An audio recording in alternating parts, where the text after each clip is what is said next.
What's the most ridiculous fact you've ever been taught at school? My 8-year-old daughter came home from school looking terrified. She was clutching her backpack and whispering, "Dad, I can't sleep.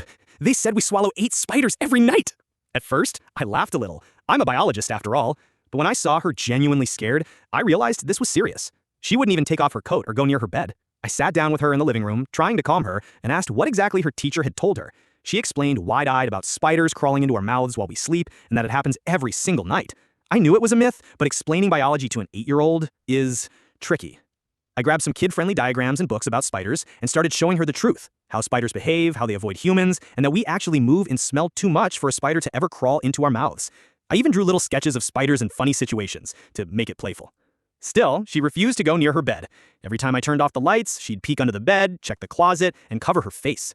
I had to sit by her side, softly talking her through breathing exercises, making silly spider noises to show they weren't real, and occasionally letting her hold a plush spider, until she finally drifted off around midnight.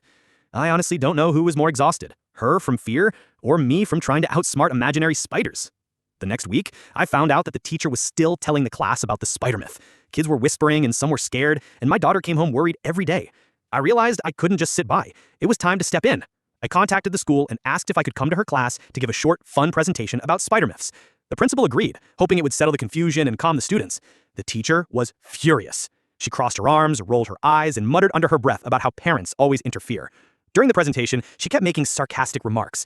"Yes, kids, let's all trust your daddy now instead of science." Her glare at my daughter could have melted steel. After my talk, I noticed she had set a pop quiz, clearly planning to punish my daughter. When my daughter answered correctly, the teacher sneered and gave her an F. A huge one, with a big red minus. My daughter was crushed and came home crying. I couldn't let this slide.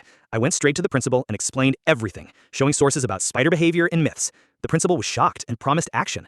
In the following weeks, the school updated the textbook for her grade, required the teacher to attend extra training and supervision for that class, and formally apologized to my daughter for the unfair grade. By the end, my daughter finally felt safe again. And honestly, I think I earned my first official title as a professional spider guard.